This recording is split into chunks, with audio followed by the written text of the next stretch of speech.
stupid silence. You've been standing right there all along, even though it's been unspoken. Assalamualaikum warahmatullahi wabarakatuh. Hi guys, my name is Shirley. I am student of UIN Fatmawati Soekarno Bengkulu.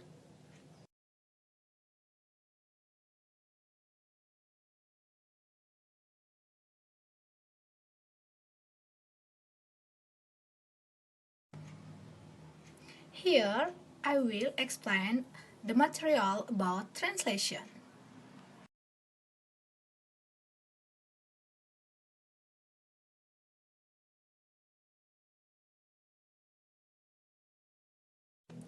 And the lesson for today is ideology of translation.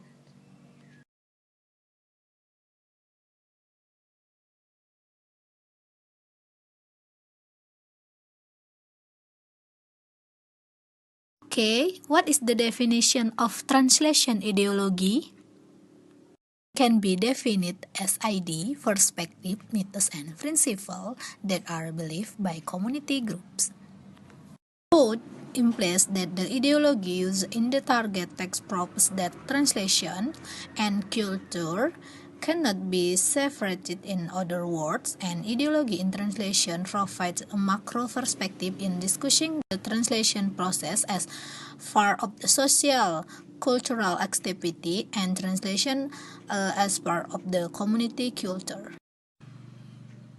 Hatim and Mason understand ideology in translation as the choice made by translator in translating source text into target text to mass reader, receptor culture, or in his opinion, the choice between communicative and semantic is determined partly by social or individual orientation, that is, toward social opinion or toward the voice of the individual or the author of the text. Hatim and Mason imply that there are two different goals or orientation in translating text, namely the ideology of domestication and the ideology of foreigners.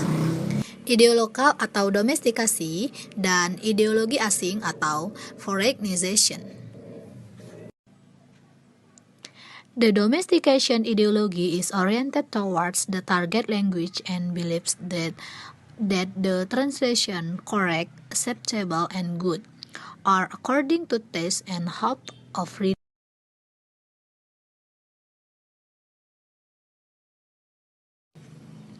To the target language. So, this ideology change foreign terms into the target language. The characteristic of translation ideology of domestication. The ideology of translation is oriented towards the target language in accordance with the culture of the society. B. The translator determines what is needed so that the translation is not perceived as a foreign word. C. The methods used are adaptation, idiomatic translation, and communicative translation. D. Foreign words such as Mr., Mrs., Mom, Dad are translated into Indonesian language. And E. The characteristic of translation ideology foreignizing are: this translation ideology is oriented towards the source language where its presence of foreign culture is beneficial for the society. B. The translator is completely under the control of the source language by using loyal and semantic translation type. And the last, not translating foreign words such as Mrs., Mr., Mom, Dad, and number of other foreign. Foreignization ideology. Translation related to the culture of source language.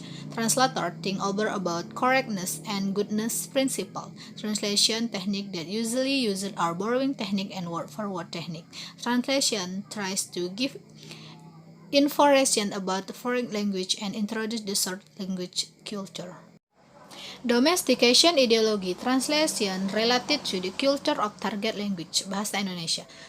Translation technique that usually used are literally translation, addition, reduction, omission, idiomatic translation, modulation, and transposition. So, from the statement above, we can conclude that the difference of domestication and foreign ideology are domestication ideology change foreign terms into the target language, while foreign ideology use a way of translating by presenting the value of the source language.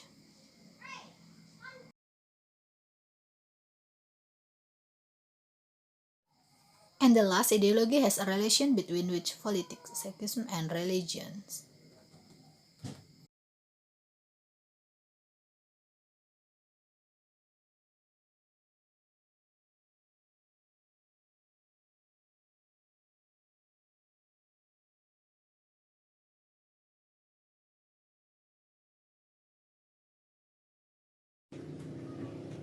Okay guys, thank you for watching. Bye bye. Okay guys, thank you for watching.